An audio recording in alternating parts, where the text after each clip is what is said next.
आज हम बनाएंगे एक ऐसी आयुर्वेदिक खिचड़ी जिसे खाने के बाद आपको सर्दी बिल्कुल भी नहीं लगेगी। तो हाँ, ये जो खिचड़ी है ये बाजरे से बनाएंगे और बाजरे के देख रहे हैं ना आप, ये दाने इस तरह से हमने ये दाने लिए हैं और इनको हमने थोड़ा सा 2 चम्मच जो पानी था उससे हमने भिगोकर रख दिया है। इसे तकरीबन 5 मिनट के लिए हम भिगोएंगे। देखिए इतना सा ही मैंने पानी लिया है और इसको हम भिगो के रख देंगे, जिससे कि जो बाजरा है उसके ऊपर जो छिलका होता है आसानी से निकल जाएगा। तो अब हम लेंगे एक मिक्सी का जार और मिक्सी के जार में हम इसे डाल देंगे। तो ध्यान रखिए, आपको बाजरे को ज़्यादा देर के लिए नहीं भिगोना है, तकरीबन 5 मिनट के लिए ही भिगोना है। और भिगोने के बाद आपको इसे इस तरह से एक जार में डालकर इसे हल्का सा ही पीसना है, बिल्कुल बारीक पेस्ट नहीं बनाना है। इसे ऑन ऑफ करके 3 बार, 1 2 3 और 3 बार हम चलाएंगे। अब इसको मिक्सी को फिर से बंद कर देंगे और इसे छान लेंगे। अब छानने के लिए क्या करना है, आपके पास अगर जो छलना होता है वो है तो आप उससे छान लीजिए, मेरे पास नहीं है तो यहाँ पर मैं परात की हेल्प से ये इस तरह से फटक रही हूँ। तो ये हरियाणा राजस्थान में आपको इस तरह से फटकने वाले कुछ ऑब्जेक्ट होते हैं, वो होते हैं, उससे आप इसे छान सकते हैं। तो यहाँ पर अगर आपके पास नहीं है तो डरने की कोई ज़रूरत नहीं है, आप इसे परात या बर्तन में डालिए और इस तरह से फटक लीजिए। तो यहाँ पर देखिए कितना सारा जो फाइबर है बाजरे के ऊपर का जो छिलका है वो उतर गया है। इसी तरह से आपको इसके ऊपर का छिलका हटा देना है। ये देखिए इस तरह से पूरा का पूरा निकल जाएगा और ये जब हट जाता है तब हम इसे फिर से एक बार और सेम तरीके से मिक्सी में फिर से घुमा लेंगे। इसे तकरीबन फिर से 3 बार घुमाएंगे, 1 2 3, सिर्फ इसे इतनी स्टेप हमें चाहिए। देखिए 3 करते ही हमारा ये बन गया था, हमने मिक्सी में से फिर से घुमा लिया है। अब इसे हाथों की हेल्प से इस तरह से रगड़ेंगे। ये देखिए इसी तरह से आपको इसे रगड़ लेना है अच्छे से, जिससे कि जो भी इसका फाइबर है, छिलका है, बूर है, वो अच्छे से निकल जाएगा। ये देखिए फिर से इसे फटकेंगे। सेम प्रोसीजर आपको ये दोहराना है, तकरीबन 3 बार आपको ये दोहराना है, जिससे कि बाजरे के ऊपर जो छिलका है, इसकी कोटिंग है, कवरिंग है, वो हट जाएगी। अब ये देखिए जो बाजरा है हमारा बिल्कुल साफ़ हो गया है, 3 बार मैंने किया था इसे और ये बहुत अच्छे से बनकर तैयार हो गया है। अब हम इसे थोड़ा सा और दरदरा पीस लेंगे। दरदरा यानी कि हमें बाजरे को पूरा साबुत नहीं रखना है, उसको थोड़ा सा फोड़ देना है।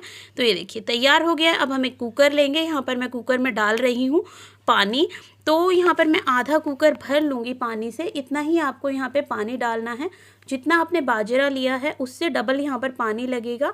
यहाँ पर चावल वाला हिसाब नहीं होता है, यहाँ पे पानी ज़्यादा ही डलता है बाजरे में।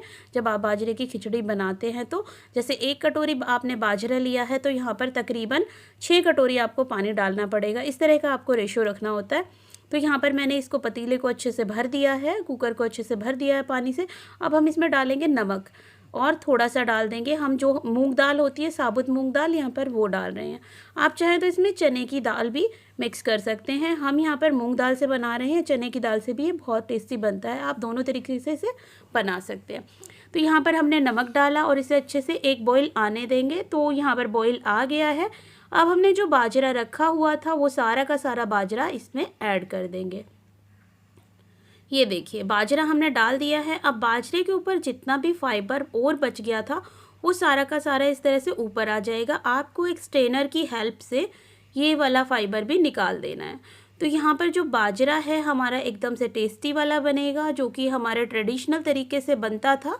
सेम उसी तरह की ये बाजरे की खिचड़ी बनकर तैयार होगी। अब ये देखिए हम स्ट्रेनर की हेल्प से क्या करेंगे, जितना भी ये फाइबर है इसको ऊपर से ले लेंगे। ये क्या है ना, सारा का सारा बाजरे के जो कवरिंग होती है, बाजरे का छिलका होता है, वो ही है। अब हम इसे हटा देंगे। तो ये देखिए हमने सारा रिमूव कर दिया है। अब हम इस बाजरे को पकने देंगे तकरीबन 7 से 8 मिनट के लिए खुली आंच पे, इसी तरह से। सो फ्रेंड्स ये देखिए जो बाजरा है वो हमारा पकना शुरू हो गया है। कितने अच्छे से इसमें बबल आने शुरू हो गए हैं और जो बाजरा है हमारा गाढ़ा हो गया। देख रहे हैं आप, एकदम से इसमें क्रीमी सा टेक्सचर आ गया है।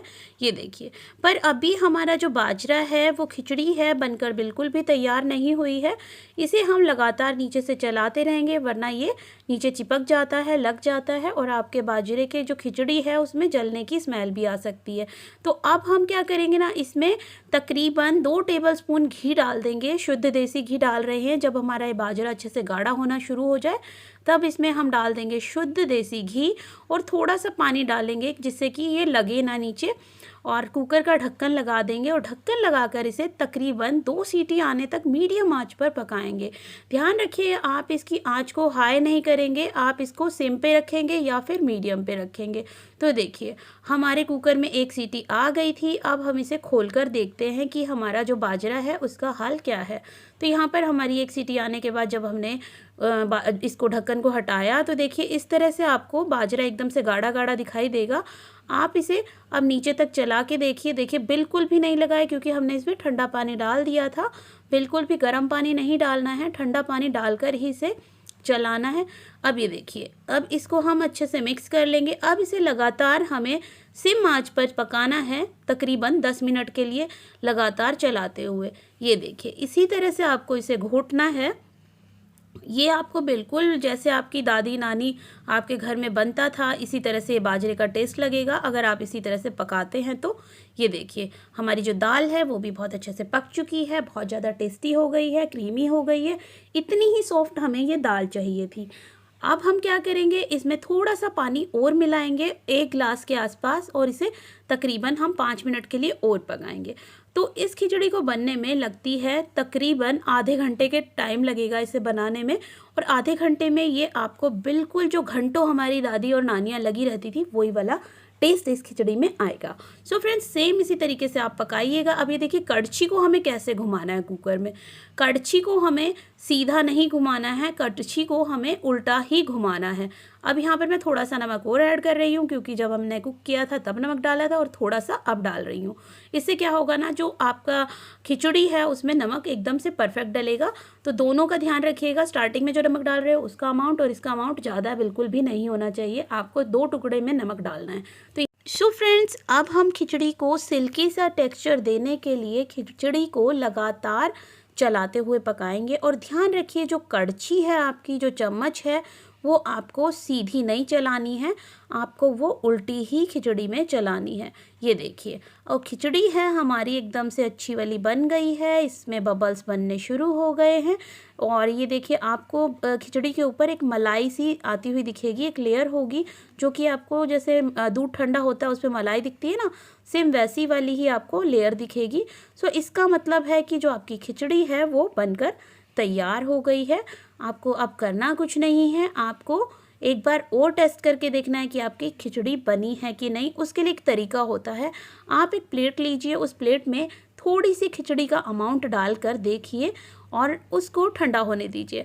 अगर वो आराम से उतर रही है बगैर किसी निशान को छोड़े तो इसका मतलब है कि आपकी खिचड़ी बनकर तैयार हो गई है और आप इसे कढ़ी के साथ, घी के साथ, दूध के साथ, किसी भी चीज़ के साथ जो आपको पसंद है, हरी सब्जी के साथ भी इसे खा सकते हैं। सो फ्रेंड्स यहाँ पर हमारी खिचड़ी बनकर तैयार हो गई है। अगर आपको हमारी ये रेसिपी पसंद आती है तो इस चैनल को लाइक, शेयर, सब्सक्राइब करना ना भूलिएगा क्योंकि हम लेके आते रहते हैं यहाँ पर बहुत ही ज़्यादा टेस्टी और ईजी रेसिपी। और अगर आपको पसंद आई है तो लाइक ज़रूर कीजिएगा।